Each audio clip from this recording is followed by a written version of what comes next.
Okay, ચાલો આજે એક સરસ વાત તમને કહેવાની છે. બરાબર? તમારા વિશે લોકો શું કહે છે, કોણ નક્કી કરે? લોકો નક્કી કરે છે, આપણે નક્કી કરીએ? આપણે નક્કી કરીએ. બરાબર? તમે જયારે ઘરેથી બહાર નીકળો છો ત્યારે એક પોઝિટિવ એટીટ્યુડ લઈને નીકળો.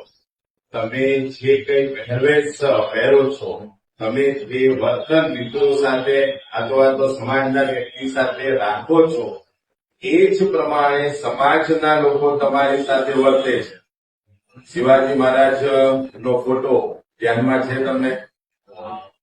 મહારાણા પ્રતાપનો ફોટો તમારા ધ્યાનમાં છે? ઝાંસીની રાણીનો ફોટો તમારા ધ્યાનમાં છે?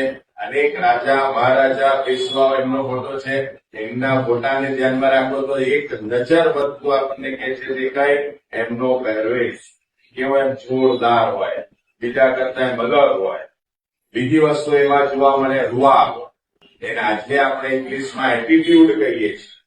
તો તમારો પહેરવેશ એ કેવો હોવો જોઈએ? બીજા કરતા અલગ. તમારો એટીટ્યુડ બીજા કરતા કેવો હોવો જોઈએ? અલગ. અલગ એટલે પોઝિટિવ હોવો જોઈએ. શું હોવો જોઈએ? પોઝિટિવ. જો તમે તમારા માટે પોઝિટિવ હશો ને તો આખી દુનિયા તમારા માટે કેવી હશે? પોઝિટિવ હશે. હલો.